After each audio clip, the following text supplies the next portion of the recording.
Chapter 1810, Treasures Beneath the Earth.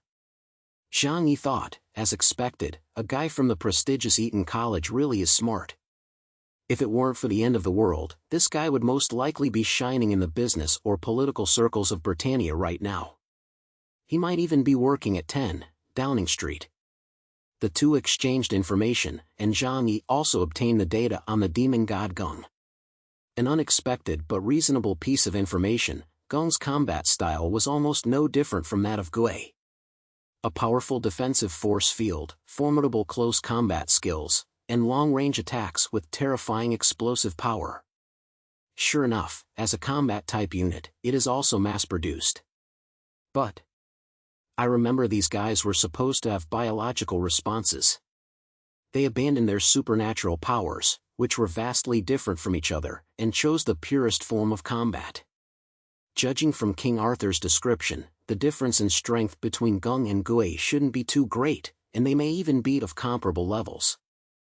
Zhang Yi retained the part of Gui's intelligence regarding the source being the spirit of sacrifice. The rest of the information was not much different from King Arthur's. Of course, King Arthur may have also withheld some information, which Zhang Yi had no way of knowing. King Arthur also looked serious as he rested his chin in his hands after listening to Zhang Yi. Gung and Gui are both in the lower sequence in the ranking. So far, we haven't encountered any of the higher-ranking demon gods.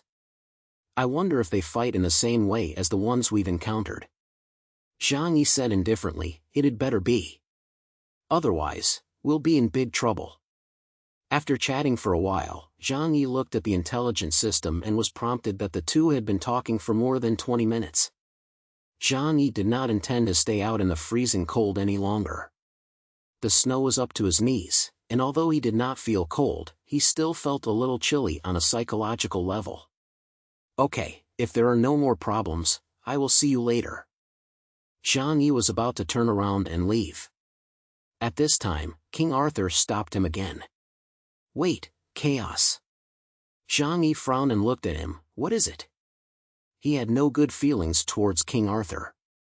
After all, they were waiting for a duel before they could even figure out whether the other person was a friend or foe.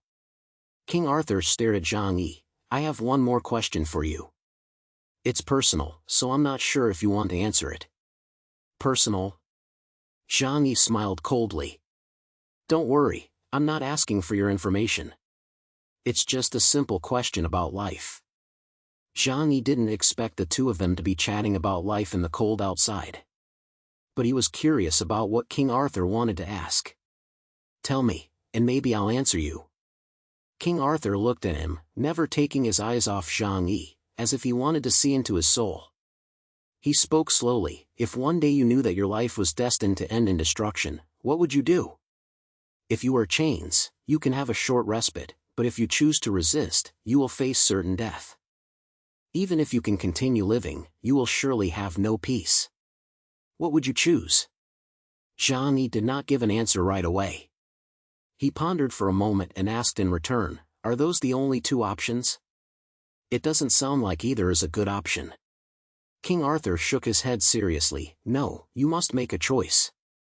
Can I choose not to choose? For example, make a third option. Zhang Yi roughly guessed the meaning behind King Arthur's words, something related to the end of the world. But he already had his own plan. A space fortress, or an underground fortress, to escape this complicated and dangerous world. King Arthur said, but this question is not a simple choice between two options. In fact, if you don't choose one, then all the options will be classified under two. Zhang Yi's brow furrowed deeper, but soon he smiled and replied, your question is very strange, but I know very well that I don't like to be a dog for anyone, and I won't let anyone chain me up either. King Arthur's face suddenly broke into an admiring smile. He nodded, very good. Zhang Yi didn't know what was so good, but he could feel that King Arthur's gaze on him had become a little different from before. This made Zhang Yi shudder. After all, the country of Britannia was very famous in some respects, and he wasn't interested in that. He waved his hand, goodbye. I hope you'll still be alive after this. But if he died, it wouldn't be a bad thing, at least Zhang Yi wouldn't have to worry about dueling with him. King Arthur watched Zhang Yi leave. He could feel that Zhang Yi's everything under heaven was always open, never letting down its guard. No wonder Mr. Montesquieu would consider him. Maybe this guy really can become a companion. But, he said, resting his chin in his hand and looking serious, let's just get through this first. I can feel that the situation here is much more complicated than Atlantis. The large-scale war intensified. On the land of Fremons, the actions of the mechanical civilization have never been as manic as they are today. All over the land of Fremons, mechanical life forms are emerging from the ground like ants. The newly emerged bodies are no longer the kind of engineers that previously focused solely on digging up the earth.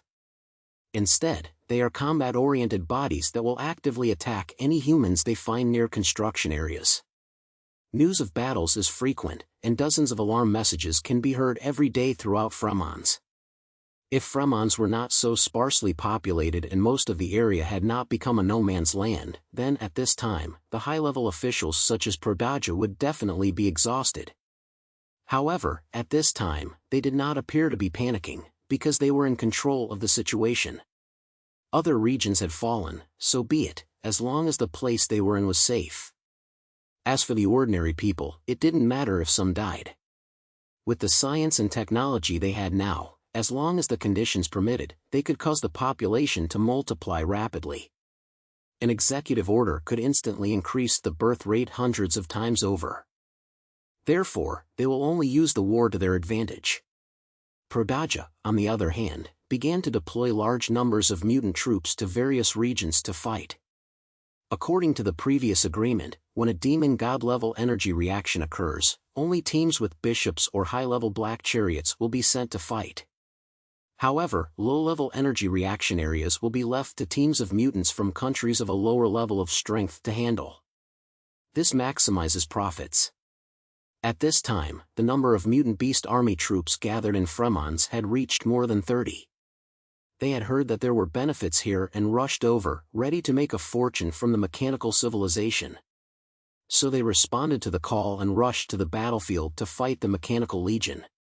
With the experience provided by the previous mutant beast army troops, the difficulty of fighting the mechanical life forms had indeed decreased. As long as they didn't encounter a particularly large mechanical legion, the mutant beast army could handle it. Of course, this was also due to the deliberate arrangements made by the Fremons. On this day, the mutant beast army from two technologically advanced, relatively sparsely populated countries in the Nordic region carried out a joint mission. They wiped out a small mechanical legion, successfully eliminating a super-large mechanical life form as well as more than 5,000 mass-produced machines.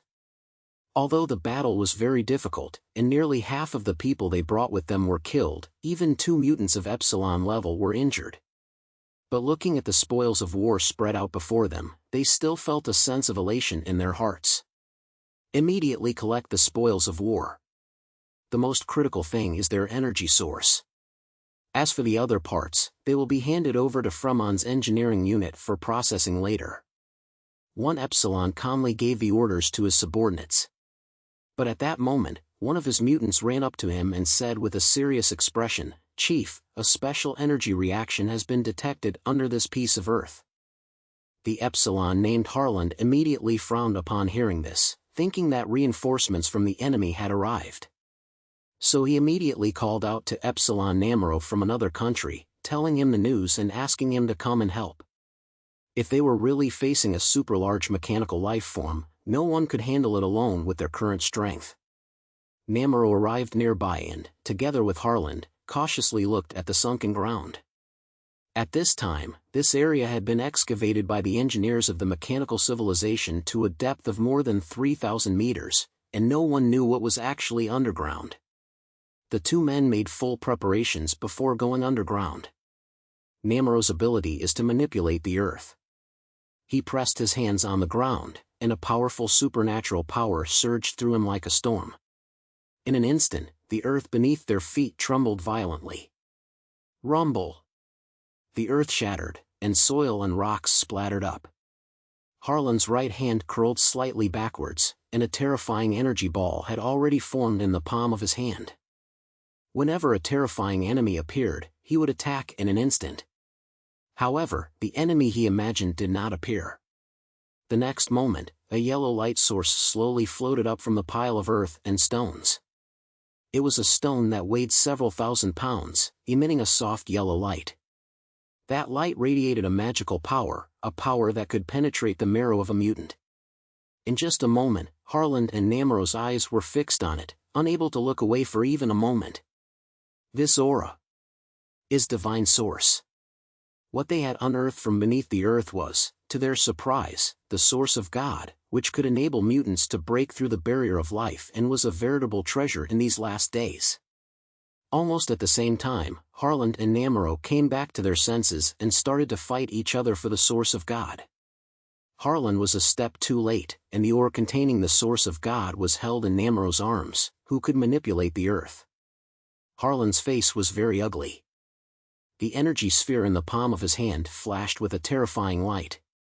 He said to Namero with a half-smile, "You're not thinking of keeping this for yourself, are you?" The teams of mutants from their two countries were not large, and they had chosen to cooperate temporarily in order to maximize their profits. Now that they had obtained such a good thing, Namero definitely did not want to share it with others. If he succeeds in bringing it back, his country will have one more Epsilon-level mutant. Their competitiveness in the Nordic region will also be greatly enhanced. Namero raised the corner of his mouth, and his smile was now a little perverted from excitement. This portion of divine source has fused with the ore, but I think it will only be enough for one person to extract.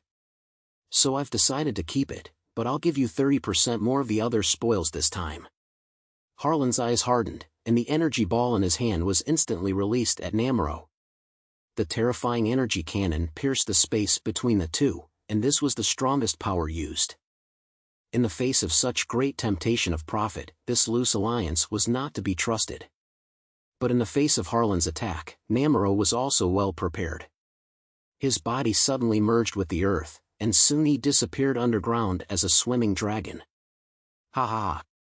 I knew you would do that. But I'm sorry, it's too late." His ability to disappear underground gave him a huge advantage in ground combat. Now that he had what he wanted, why bother fighting Harland?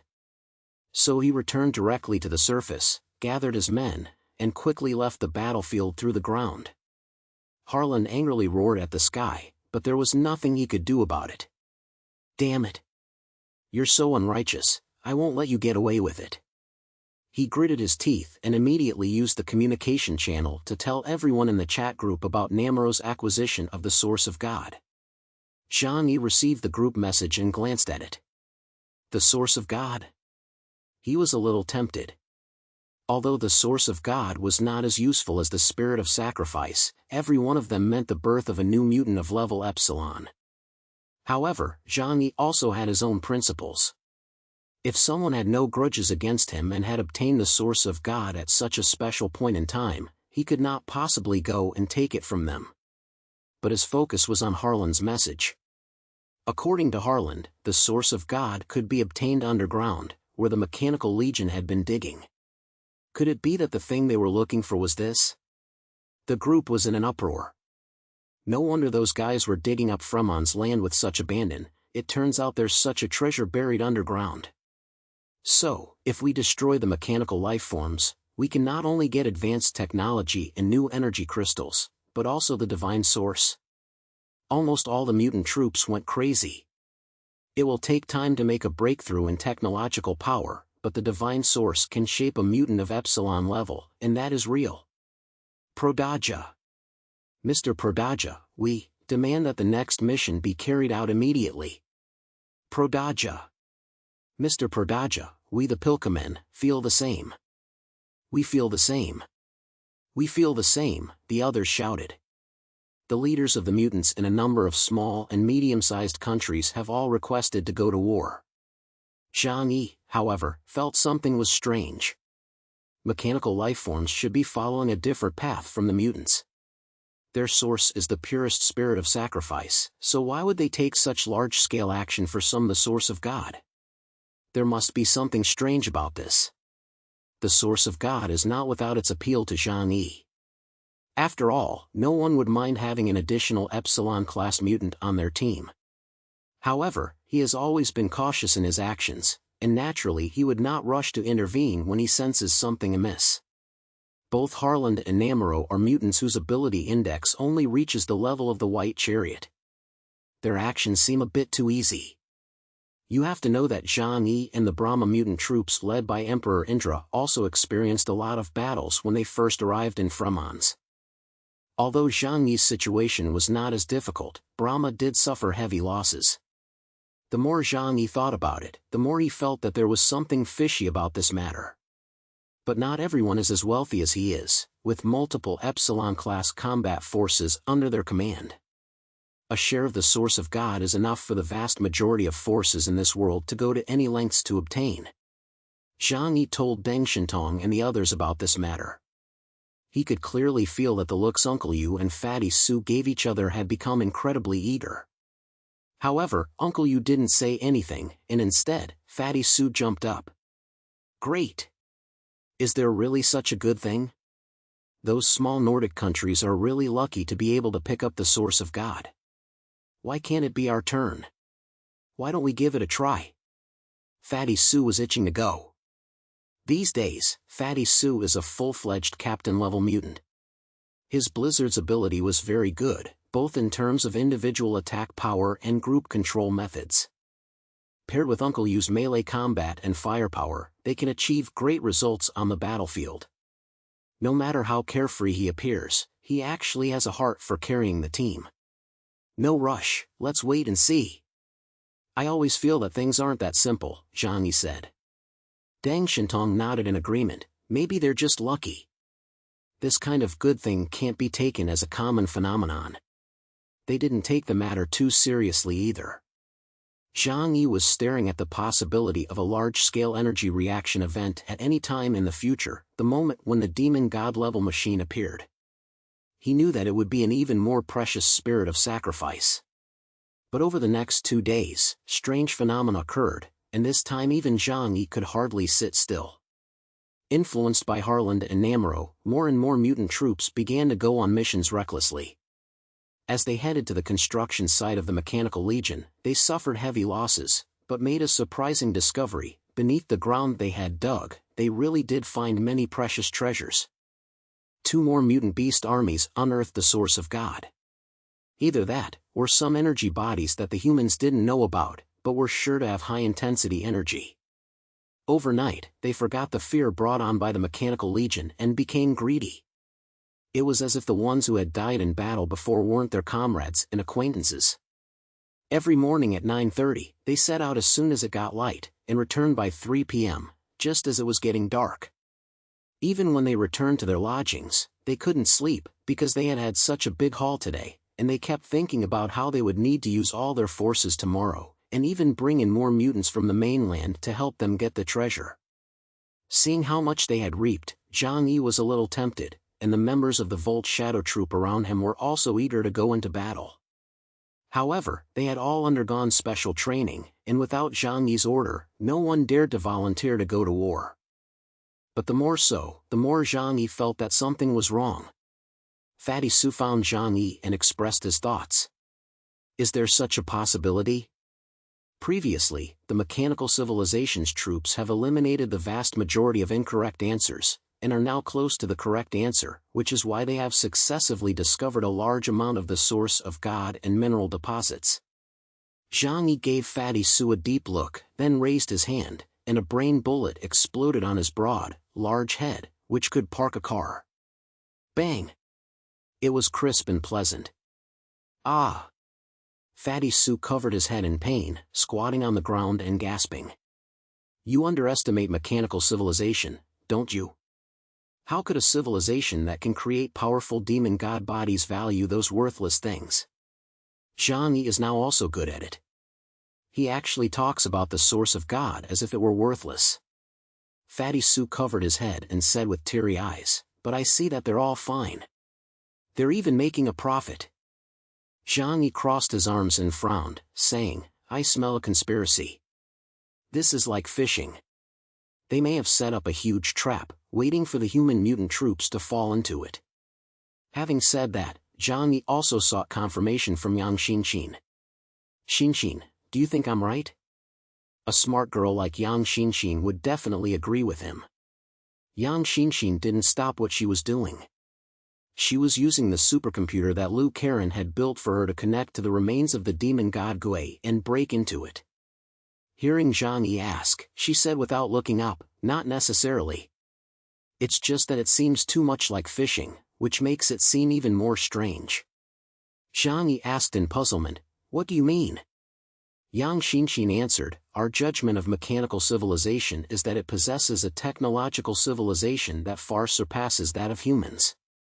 Everyone has seen this for themselves. A super-powerful mechanical legion built entirely from machinery, and even transforming their own existence into powerful battle-type demon god bodies. If they really wanted to destroy the humans of Fremons, I don't think they would have bothered. She glanced at Zhang Yi for a moment, her eyes clear and tranquil, like a pool of water. Moreover, the current population of Fremons is only a few million, and there are only 3 large cities. What is the point of mechanical civilization destroying them? Brother, would you find a few ant nests in the vast grasslands and pour boiling water into them? This analysis made Zhang Yi fall into deep thought. But if it's not to set a trap to lure the human mutant troops to go there and then kill them, what is their purpose? Yang Xinxin stopped what she was doing. She began to think as well. After a while, she said, perhaps their goal is to get humans to join their project. And from beginning to end, they have never given us a straight look, all their attention is on searching for something underground.